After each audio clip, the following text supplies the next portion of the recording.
청나라는 1, 2차 아편 전쟁을 겪으며 연이어 서구와 불평등 조약을 맺었고 강제로 꾹 닫혀있던 나라의 문을 활짝 열며 본격적인 외세의 간섭에 시달리게 됩니다. 뿐만 아니라 나라 내부에서는 태평천국 운동과 같은 수많은 반란이 일어나며 어려운 시기를 보내고 있었습니다. 이처럼 나라의 구군이 다해가고 혼란에 혼란을 거듭하던 청나라 말기, 설상가상으로 집권층의 부패와 무능은 나라를 사지로 몰고 가고 있었는데요. 이때 청나라의 숨통을 완전히 끊어버리고 제국의 끝을 자초한 결정적인 인물이라고 평가받는 사람이 있습니다. 바로 청나라 말기의 최고 여성 권력가이자 중국 역사상 3대 악녀 중 한 명으로 꼽히는 서태후입니다.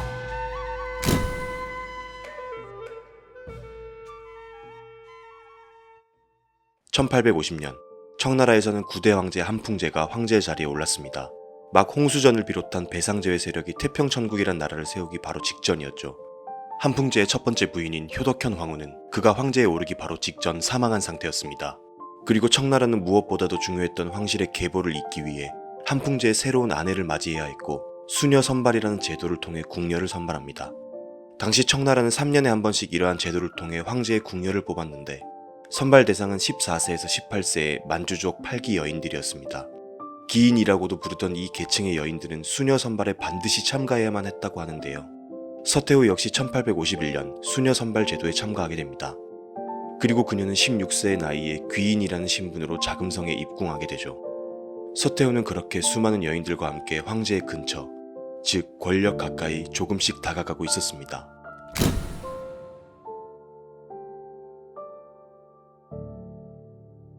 당시 청나라 황제는 수많은 후궁과 궁녀들을 거느리고 있었기 때문에 입궁 후 황제와 동침하는 것은 생각보다 어려운 일이었습니다. 서태후 역시 황제의 여러 후궁들 중 한 명일 뿐이었고 수많은 여인 중 한풍제의 눈에 한 번에 들기란 여간 어려운 일이 아니었죠. 당시 한풍제는 경극을 무척 좋아했다고 합니다. 그리고 이를 알아차린 서태후는 황제가 산책할 때 근처에서 황제가 좋아하는 노래를 불렀고 이를 통해 한풍제를 유혹하는 데 성공합니다.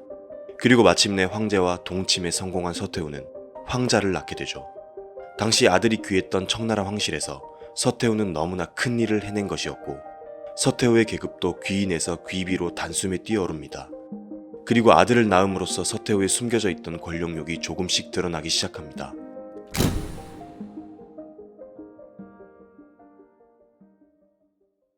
때는 2차 아편전쟁이 끝나가던 1860년 베이징을 침략한 영프 연합군을 피해 한풍제는 이복 동생인 공친왕에게 자금성을 맡기고 열하로 피신한 상태였고 그곳에서 다음 해인 1861년 30세의 나이로 사망하죠. 그리고 당시 겨우 5세에 불과했던 어린 아이이자 서태후와의 사이에서 태어난 황자가 다음 황제에 오르게 되니 그가 바로 동치제입니다. 한풍제는 죽으면서 8명의 고명 대신들에게 어린 황제를 잘 보필해달라는 유지를 남깁니다. 하지만 서태후는 어린 황제의 생모로서 8 대신들을 제치고 권력을 자신의 손에 넣고 싶었고 이를 위해 동태후 그리고 한풍제의 이복 동생인 공친왕과 손을 잡습니다. 동태후, 그녀 또한 수녀 선발로 한풍제의 후궁으로 입궁한 인물이었는데요. 서태후는 황자를 낳고도 한풍제의 황후 자리에 오르지 못했지만 동태후는 아들 없이도 한풍제의 황후가 되었기 때문에 서태후보다 높은 직위에 있던 인물이었습니다. 즉 동태후 역시 어린 동치제의 어머니 자격, 즉 태후의 자격이 있었습니다. 그래서 어린 황제의 생모인 서태후, 그리고 동태후까지 양태후 체제가 된 것이죠. 그리고 서태후는 자금성의 서쪽에 살아 서태후, 동태후는 동쪽에 살아 동태후라고 부르게 된 것입니다. 그리고 공친왕은 형인 한풍제가 베이징을 비운 사이 자금성을 지킨 인물인데요. 영국과 베이징 조약을 맺은 인물이기도 합니다. 당시 조정은 2차 아편전쟁 시기 베이징에 남아있던 공친왕을 비롯한 북경파, 그리고 한풍제를 따라 열하로 피신한 열하파로 나뉘어 권력 다툼이 벌어졌는데 결국 서태후는 동태후와 공친왕과 손을 잡아 8명의 고명 대신을 비롯한 열하파를 축출하고 권력을 잡습니다. 그리고 공친왕을 섭정왕으로 임명하고 뒤에서 서태후는 공친왕과 어린 황제를 쥐락펴락하게 됩니다. 그리고 황제의 연호인 동치란 같이 통치한다 라는 의미를 가지고 있죠. 서태후가 권력을 잡게 된 것은 불과 26세 때의 일이었습니다. 그리고 동태후는 27세에 불과했죠. 한풍제는 죽기 전 권력이 한쪽으로 쏠리는 것을 방지하기 위해 고명 대신들에게 황제를 보살펴달라는 말과 함께 동치제에게는 동도당, 동태후에게는 어상이라는 도장을 남깁니다. 이 두 도장이 모두 찍혀 있어야 황실의 정식 문서였고 이로 인해 권력이 분산될 것이란 생각이었죠. 동태후는 서태후와 달리 글도 잘 몰랐고 정치에 큰 관심도 없었습니다. 하지만 동태후는 도장 외에도 한풍제의 유서를 가지고 있었는데 그 내용은 서태후가 지나친 권력 욕심을 부릴 경우 죽여도 좋다라는 내용이었습니다. 이를 난 서태후는 동태후에게 잘 보이려고 노력했는데요. 하루는 동태후가 감기에 걸렸고 서태후가 보내준 약을 먹고 나은 일이 있었습니다. 그 일 이후 동태후를 만나러 온 서태후는 팔에 붕대를 하고 있었는데 사람이 피가 섞인 약을 먹으면 낫는다는 말에 자신의 피를 섞어 약을 만들었다고 말합니다. 이 말에 동태후는 크게 감동해 서태후는 경계할 사람이 아니라며 한풍제의 유서를 불에 태웠다는 일화가 있습니다. 그만큼 서태후는 권력을 위해서 발톱을 숨길 때는 숨길 줄 아는 여인이었습니다. 그리고 동태후는 어리숙하기도 하고 큰 욕심 없이 태후의 자리에서 안분지족하고 살아가던 인물이었죠. 하지만 그만큼 권력욕도 없었기에 늘 어린 황제에게 다정하게 대했다고 하는데요. 때문에 어린 황제 동치제는 생모인 서태후보다 동태후를 더 따랐다고 합니다. 그래서인지 동치제는 서태후가 아닌 동태후가 추천한 인물로 자신의 황후를 간택합니다. 동치제의 황후는 동태후의 오촌 조카이자 서태후의 정적이었던 정친왕 단화의 외손녀였죠. 서태후는 그러한 황후를 미워했다고 합니다. 그리고 동치제와 황후 사이에 아이가 태어나지 못하도록 합궁조차 못하게 했다고 합니다. 어느덧 세월이 흘러 5세의 나이에 황제 자리에 오른 동치제는 성인이 되어가고 있었는데 서태후는 자신의 친아들에게 자연히 권력을 양도하며 뒤로 물러날 것을 생각한 것이 아니라 현재 누리고 있던 황제 이상의 권력을 놓칠까 하는 두려움만 있었습니다. 결국 나라의 정사에 아무런 관여도 못하고 황후와 동침도 못하는 등 모든 것을 서태후의 뜻대로만 움직여야 했던 아들 동치제는 매일같이 기생집에 드나들며 술과 여자에 빠져 살았는데 서태후는 이러한 아들의 행태를 방관했고 결국 동치제는 18세의 나이로 사망하게 됩니다. 공식적인 동치제의 사인은 천연두였으나 매독에 걸려 죽었다는 얘기가 많습니다.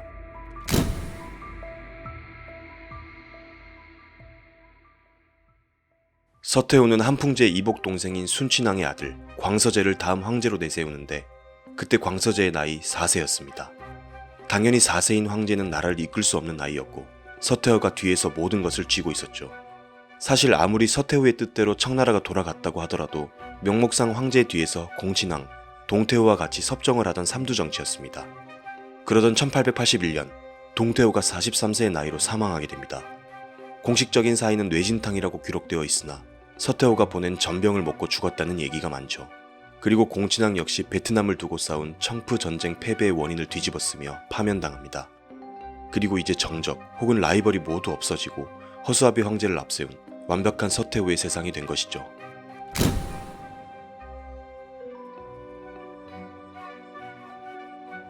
서태후는 식탐이 엄청났다고 합니다. 서태후는 하루 4끼를 섭취했는데 한 끼에 128가지의 음식을 즐겼다고 합니다.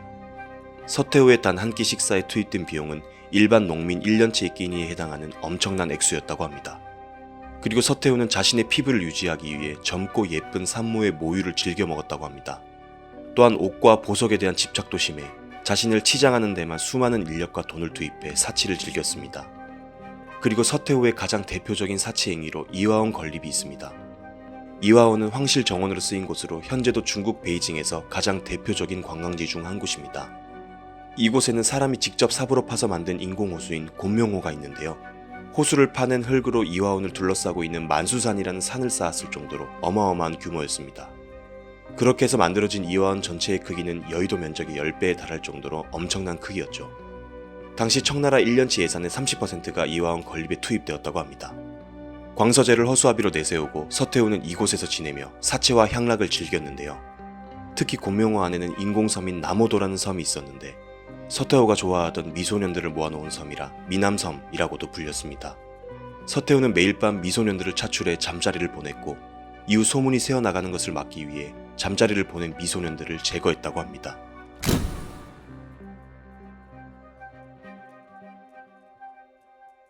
동치제가 아들 없이 죽자 서태후에 의해 4세의 나이에 황제가 된 광서제. 그는 어린 시절부터 아침 일찍 책을 읽고 공부하며 훌륭한 황제가 될 자질을 갖추고 있던 인물이었다고 합니다. 그리고 1889년 서태후는 성인이 된 광서제가 직접 정치를 할 나이가 되었다며 수렴청정을 거두겠다고 말하는데요. 하지만 말만 광서제의 친정이었지 서태후는 이화원에 앉아 모든 것을 간섭하고 통제했죠. 그러한 광서제는 자신의 입지를 다지고 무너져가던 청나라를 재건하기 위해 많은 노력을 기울입니다. 그리고 광서제의 나이 23세였던 1894년 청나라와 일본 사이에 조선의 지배권을 두고 전쟁이 벌어지는데요. 청나라는 이미 메이지 유신으로 대대적인 근대화를 이룬 일본에게 처참하게 패배합니다. 당시 양무운동을 통해 군대를 근대화하려고 했던 청나라는 아시아 최강이라고 불린 북양함대를 보유하고 있었습니다. 서구로부터 모든 것을 수입해 건설했던 북양함대. 당연히 매년 함대의 보강과 유지에 많은 예산을 투입해야 했죠. 하지만 청나라는 북양함대를 비롯한 국방비에 투입할 돈이 부족했는데 당시 청나라는 황실의 사치에 엄청난 금액이 쓰여지고 있었고 그 중심에는 역시나 서태후가 있었습니다. 이렇게 청일전쟁에서 패배한 청나라는 아시아에서조차 힘을 쓸 수 없다는 사실을 전 세계에 공표해버렸고 결국 시모노세키 조약을 통해 요동반도, 대만섬 등을 일본 제국에 내주고 맙니다. 광서제는 이 일을 계기로 군대뿐 아니라 일본처럼 대대적인 근대화를 통해 나라 전체를 통째로 뒤엎어야 한다고 생각합니다. 그리고 강유웨이, 량치차오 등과 힘을 합해 입헌군주제, 과거제 개혁, 신식학교의 도입, 군대의 근대화를 비롯해 100여 가지가 넘는 개혁을 단행하는데 이를 무술변법이라고 합니다. 광서제는 서태후의 허락 없이 보수 세력들을 숙청하고 과감하게 개혁을 단행했는데 이는 결국 보수 세력의 큰 반발심을 불러일으킵니다. 결국 서태후와 보수 세력이 결집해 쿠데타를 일으켜 광서제를 자금성에 유폐시켜버립니다. 이를 무술정변이라고 부르고 결국 광서제의 개혁운동은 103일 만에 끝나버리게 됩니다.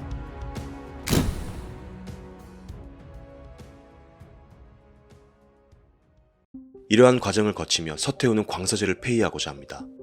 그리고 당시 13세였던 한풍제의 손자 푸진을 다음 황제로 옹립할 계획을 세우죠. 하지만 서구 세력이 이러한 서태후의 계획에 반대하고 나섭니다.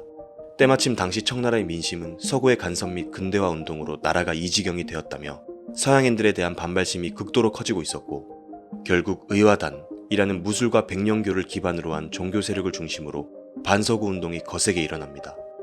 그리고 서태후는 자신의 계획을 방해했던 서양 세력을 몰아내겠다며 일어난 의화단의 조력자 혹은 방관자가 되죠.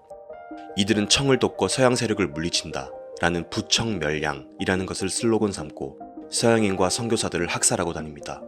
뿐만 아니라 철도, 전선, 교회 등 서양의 잔재들이라며 눈에 보이는 대로 파괴하고 다니죠. 결국 열강들은 이러한 의화단을 진압하기 위해 연합군을 꾸리는데 영국, 프랑스, 독일, 러시아, 오스트리아 헝가리, 미국, 이탈리아, 그리고 일본까지 8개 국가였습니다. 이들 연합군은 공사관을 지킨다는 명분으로 베이징으로 들어가 의화단을 진압하고 자금성을 점령해버립니다. 그리고 서태후는 광서제와 함께 서한으로 피난을 가죠. 그리고 1901년 청나라는 이홍장을 대표로 서양 11개국과 함께 북경의정서에 사인을 했고 이를 신축조약이라고 합니다. 주요 내용은 엄청난 금액의 배상금 지급과 함께 외국군이 베이징에 주둔할 수 있도록 한 것이었죠. 이 일을 계기로 청나라는 사실상 모든 힘을 잃고 외세에 의해 반식민지 상태로 전락하며 빈 껍데기만 남게 됩니다.